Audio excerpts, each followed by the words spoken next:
Давайте записывайте тему. Тема. У нас 6 лекций. 6 лекций, 6 семинарных занятий и одно собеседование, сдача зачетов. Знаете, тема «Русифицированный марксизм», от слова «русский», русифицированный марксизм в условиях России, русифицированный марксизм в условиях России, ленинизм. Ленинизм. Такой терминологии в Советском Союзе не было, тем более России нет. Ага. Это мы с вами открываем как бы новую страницу в марксистском учении. Ага. Значит, вы ничего не записываете, порядок остается старый. Я сам подсказываю, что записать, а сейчас нынче у нас лекция номер 1. Лекция номер 1, вводная лекция.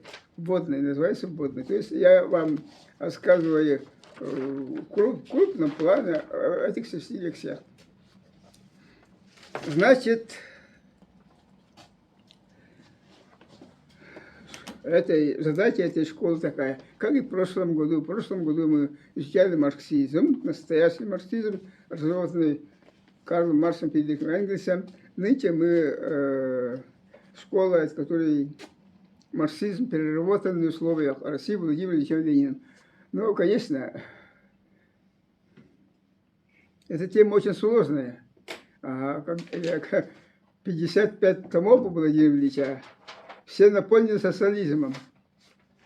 А в прошлом году мы с вами Карл Маркс, Фридрих Энгельс, учение о коммунизме, правильно, да? А почему Ленин социализм? Это не наша тема.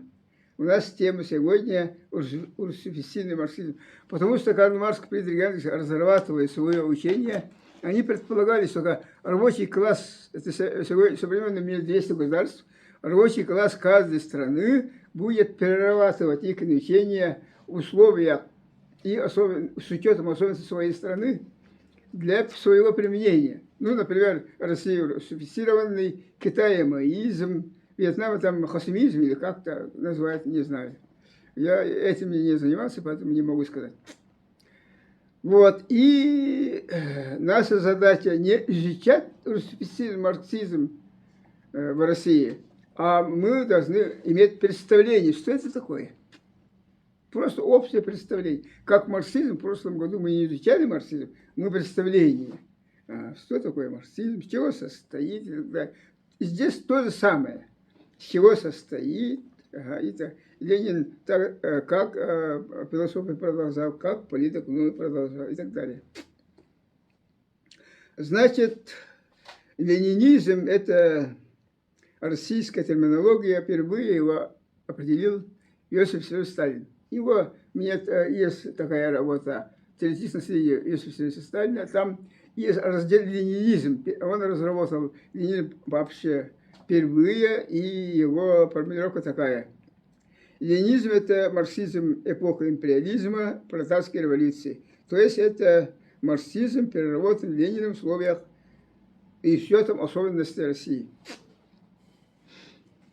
Это сталинское определение эпохи империализма и пролетарской революции. Вы ничего не записываете. Я вам потом сам скажу, что мы будем записывать в вводной лекции. Значит, по философским канонам получается такая, так мы должны относиться. Марксизм – это первичное, основное. Русифицированный марксизм, слово России, ленинизм – это вторичное, производное. А в советское время, как говорилось, марксизм, ленинизм, то есть это практически как будто одно целое. Это не научный подход. Не научный подход. А марксизм – это очень серьезная, очень большая, очень такая работа. Я вам в прошлом году говорил, что Икон издан в Советском Союзе 45 томах. Это марксизм. Это первичное, основное. А ленинизм – это 55 томах, полное собрание сочинений Владимира Ильича Ленина. Это первое, которое мы должны запомнить. То есть марксизм, ленинизм надо разделять, потому что ленинизм – это российское, переработанное. Значит, вот смотрите-ка, в Советском Союзе я тоже как бывший руководитель партийный и государственный, мы строили социализм. А в прошлом году мы с вами в марксизме, проект марксизма изложено через науку коммунизма. Если четко сказать, это критика Годской программы 1875 года. Там написано, знаете, коммунизм в своем восхождении пройдет через переходы от капитализма к коммунизму, потом первая, вторая фаза.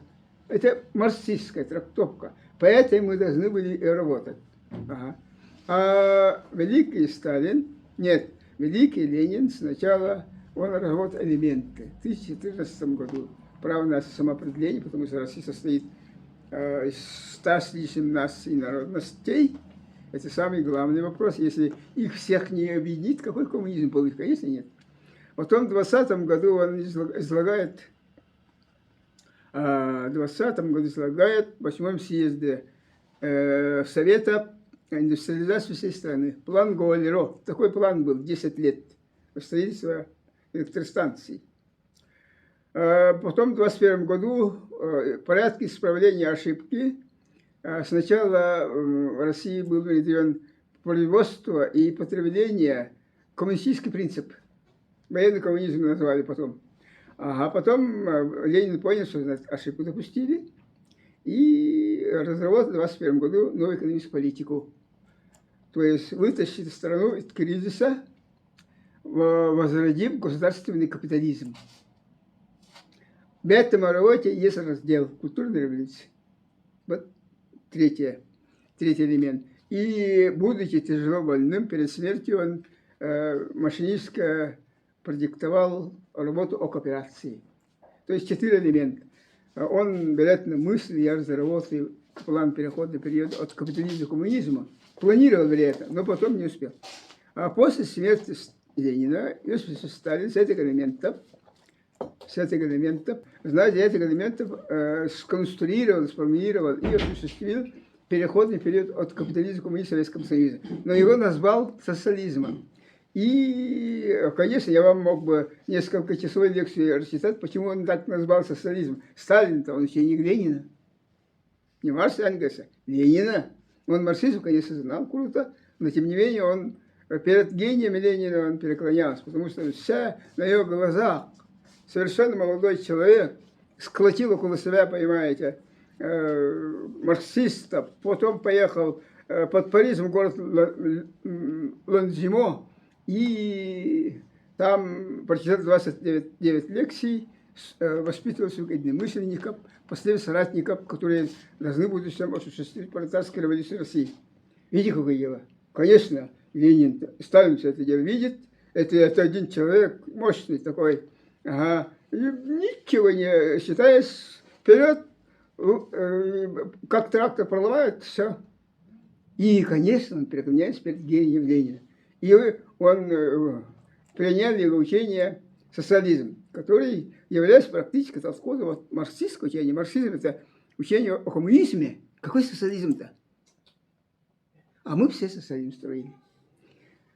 Ага. И вот я, изучив 30 лет марксизм, ленизм, сталинизм, это общая сложность получается 100 с лишним томов, разгадал эти тонкости, эти тайны, эти сложности.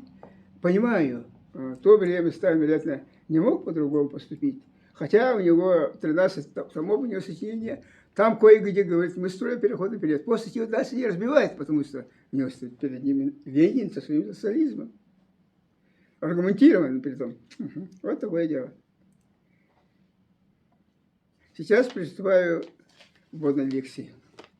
Это было вообще, как говорится, вам, чтобы, вот трое учились, четверых, что у вас как-то проснулся прошлогодний учеба, если он запомнится, конечно. Значит, первый, что вы должны записать, записывайте. Маркс и Энгельс, создавая свое учение,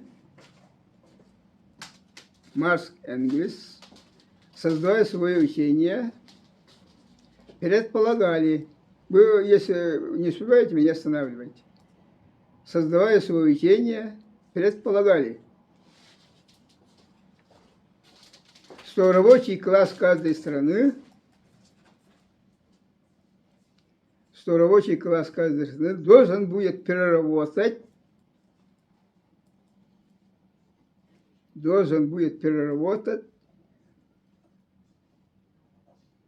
марксистское учение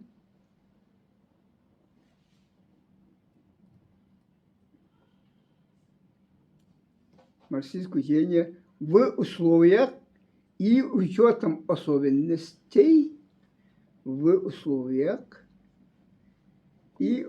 особенностей своей страны.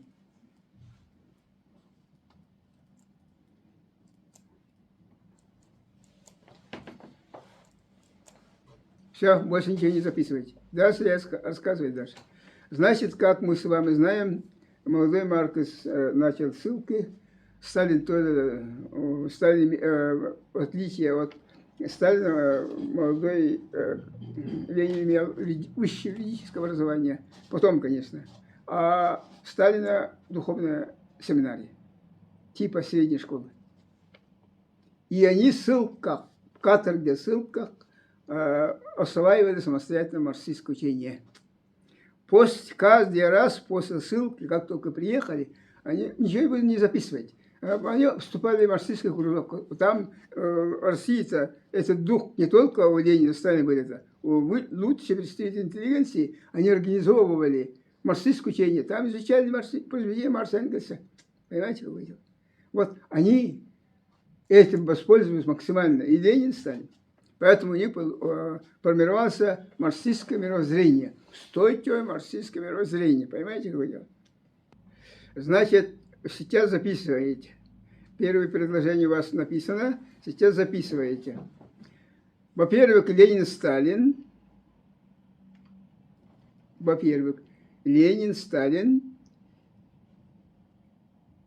И когорта российских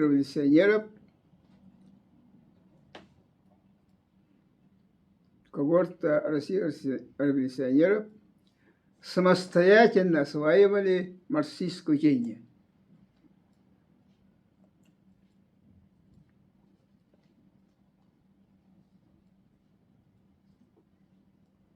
Во-вторых, в политических кружках промышленных административных центрах России, промышленных и административных центрах России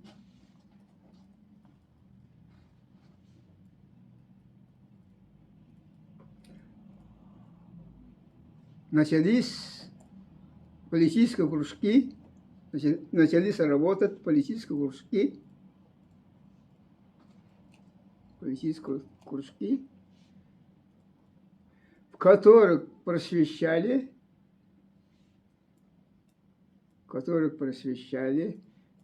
передовую часть рабочих,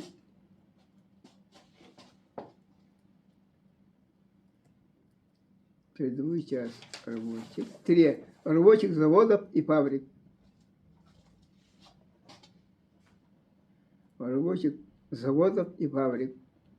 В скобках ядро рабочего класса Энгельс. Скобка закрылась. Ядро рабочего класса Энгельс.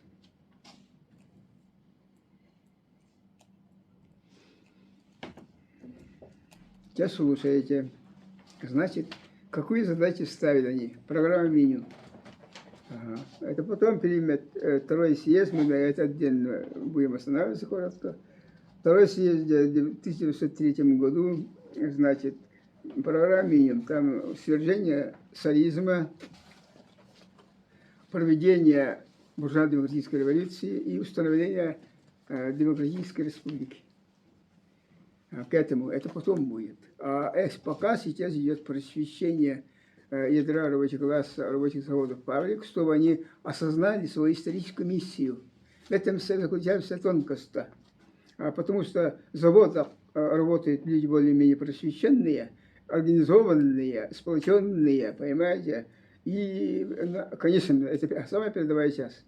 А сам по себе уровень образования было, примерно 27% России тогда. 73% были безграмотные. Поэтому обстановка очень сложная. Конечно, сегодня вызывает восхищение, что в 1900 году молодой Ленин решил в этой стране с помощью рабочего класса завоевать политическую власть и установить диктатуру пролетариата. Но это как бы фантастика, на самом деле.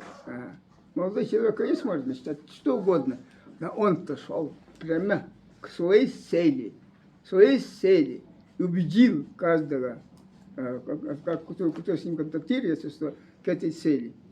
Такой мощной, понимаете, энергией, такой мощной верой. Ну, конечно, это вызывает восхищение, конечно, само собой. А зачем надо было завоевать политическую власть? Политическая власть завоевывает, вы ничего записываете. Политическая власть вы завоевываете для того, чтобы не записываете. Я потом скажу, завоевывает для того, чтобы установить диктатуру пролетариата и отменить буржуазный частный собственность, не частный собственность отменить, а буржуазный частный собственность отменить и отменить эксплуатацию человека. Стоит эта задача, она будет, конечно, когда через 17 лет будет достигнута Лениным. Он мечтал 1990 года, в 17 году уже реализована будет. Какая мощная работа была сделана безграмотной России. Вот она, конечно, вызывает восхищение, что такое может быть. Значит, Владимир Ленин сначала в Самаре, потом работал помощником этого высшего юридического образования, потом в Петербург приходит и подключается к политический кружках, который обучает рабочих заводов фабрик. И он по его инициативе и под его руководством было вся эта политическая кружка объединены в единую организацию борьба за освобождение рабочего класса России. Оно просуществовало очень недолго, всех их арестовали, в том числе Ленина, и всех разогнали по ссылкам. Понимаете, какое дело? Конечно, кто-то малодушный человек, конечно, оступился, а тут Владимир Ильича не оступишь. И постепенно Владимир Ленин тоже молодой человек. Вот его мечта организации политической партии вот, начинается в Петербурге в 1895 году. Они организовывают эти единую организацию, тогда просто он организация назывался. Так, почему это надо? Он как считает? Почему надо политическая партия? Потому что надо от кружковой пропаганды, вы должны помнить, пропаганда – это распространение множества идей узкому кругу последователей. Это пропаганда. А после чего он хочет, что с помощью политической партии организовать широкую агитацию среди широкого слоя рабочего класса. Вот какое дело. А это можно сделать только политической партии. Поэтому его первая попытка, вот она провалилась объединением «Союз за борьбу за освобождение рабочего класса в Петербурге». Ссылкой она закончилась. Потом он, после ссылки приезжая, он уезжает за границу, ознакомиться с Плехановым, освобождение труда. Это первый политический кружок марксистский за рубежом. Не в России среди рабочих, а за рубежом. Он поехал, познакомился с Плехановым, познакомился, знает, Карлом Липкнехтем Германии и Полем Лафаргом Франции и другими руководителями международного рабочего класса. То есть, и какой широта действий у Ленина. Возвращается, и после чего он понял, что без политической газеты, коллективного пропагандиста, агитатора и организатора партии создать невозможно. Поэтому он еще раз выезжает за границу, организует газету «Искра». О как! Реализовывается. «Искра» издается за границей, подпольно распространяясь среди рабочих заводов фабрик. Как он целенаправленно шел своей цели. Так, записываем. Третий. По инициативе и под руководством Владимира Ильича Ленина, по инициативе и руководству Владимира Ильича Ленина все политические кружки были объединены, все политические кружки были объединены в союз борьбы за освобождение рабочего класса. В союз борьбы за освобождение рабочего класса. В скобках 1895 год.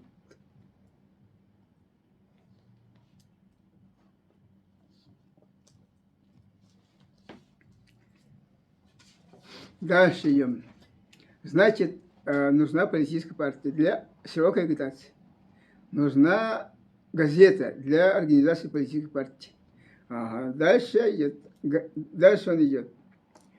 Значит, ну, куда идет-то? Революции. А для революции что нужно? Революционная ситуация. Ага. И вот Владимир Ленин объясняет, что такое революционная ситуация. Революционная ситуация – это когда низы не хотят по-старому, и верхи не хотят по-старому управлять. Не могут, по-моему. Да, не могут. Не могут по-старому управлять. Да. Могут управлять по-старому. Это революционная ситуация.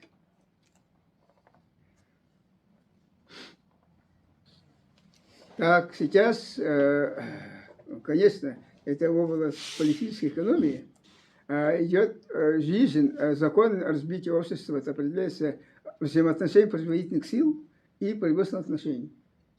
Производительные силы – это человек плюс средства производства. Это моя трактовка. Вообще-то по политической экономии капитализма Маркса и Энгельса там написано средства производства и люди, приводящие в действие эти средства. Приводящие в действие эти средства.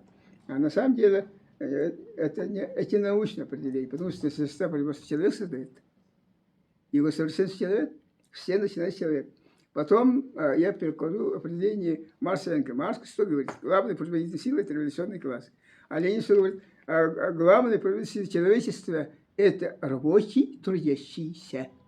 То есть, исходя, получается производительный человек плюс средства производства. Это производительные силы. А производственные отношения – это отношения людей в процессе производства. Противоречие между производительной силой и производственными отношениями разрешается только социальной революцией. Другого пути решения нет. То есть это поэтому нужна политическая экономия, которая является законом управления производством, обменом, распределением, потреблением. Понимаете, какое дело? А фундаментом является философия, которая определяет все законы развития природы, общества, человека. Поэтому марксистское учение его ничем невозможно опрокинуть. Она сделана во всех трех ногах, четырех ногах. Знаете, философия, политэкономия, теория рабочего класса, пролетарской революции и теория научного коммунизма. Теория научного коммунизма – сам проект строительства коммунизма, а все остальное к нему как будто подготовительная работа, фундамент и так далее. Так, сейчас записываете. Политическая партия рабочего класса. Политическая партия рабочего класса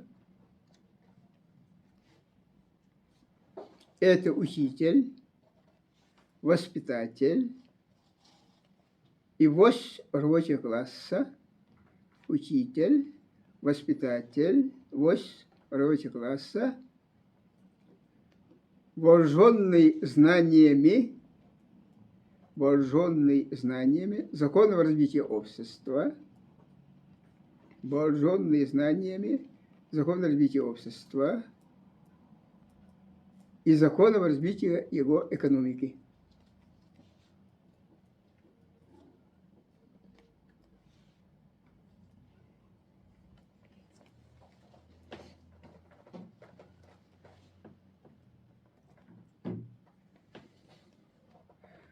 Дальше пишем основной закон развития общества. Основной закон развития общества – это отношение производительных сил и производственных отношений. производительных сил и производственных отношений, запятая, и к предтверия,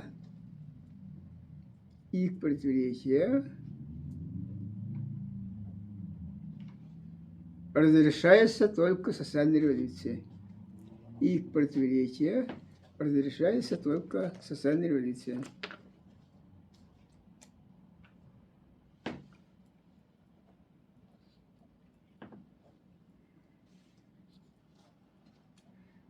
Вы пока не записываете. Сейчас я о революции рассказываю.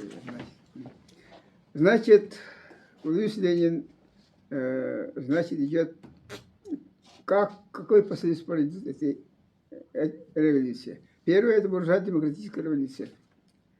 Буржуазно-демократическая революция. Значит, движущей силой является рабочий класс, все христианство, мелкая городская буржуазия и перенационализация крупной буржуазии. Это буржуазно-демократическая. Потом она должна перерасти пролетарской революции. Движущей силой пролетарской революции рабочий класс, плюс беднейшие слои крестьянства при нейтрализации средняка. И как у Ленина, Владимир Ленин, очень четко все расставлено, понимаете? Как он хорошо знает закон развития общества. Потому и сама пролетарская революция произошла самая бескровная. Тщательность подготовки, время выбора революционной ситуации, время выбора начала пролетарской революции. Кстати, дело, вот Сталин, вспоминая Ленина, он говорит, что он рожден для революции. Он плавал волна революции, как рыба. То есть он 7 месяцев работал, 7 видел, поэтому, конечно, с ним никто не может, в том числе Сталин сам тоже не мог с ним сравняться. Эти дела очень четко знал великий Ленин. Значит, конечно, по ленинской теории буржуазно-демократической революции, после буржуазно-демократической революции должна была установить диктатура пролетариата и крестьянства. А фактически получился двоевластие. Диктатура буржуазии, он оказался временное правительство, буржуазная диктатура, и диктатура рабочих и крестьян, то есть крестьян, переодетых в солдатской синели в Петербурге, это советы депутатов, рабочих и солдат. Оно, конечно, очень сильно осложнило положение тогдашней социал-демократов, РСДРП. И вообще-то Владимир Ленин считал, что должны мирным путем перейти, взять власть. Советы должны были мирным путем взять. Но фактически Временное правительство дало приказ арестовать Владимира Ленина. То есть кончился мирный период. Поэтому началась подготовка буржуазного восстания. Буржуазное восстание. Вот такое дело. И, само собой, дальше вы все знаете вот, программы общеобразовательного школьства, когда она переросла буржуазно-демократическая революция в России, как она переросла пролетарская революция. И второй съезд установил, что вся власть в центральных местах переходит в руки советов депутатов, рабочих и крестьянских депутатов. Мы с вами совершили пролетарскую революцию, которую мечтал Владимир Ленин в 1990 году. В 1990, через 17 лет он осуществил свою мечту. Следующая лекция «Телесное наследие Владимира Ленина в философии».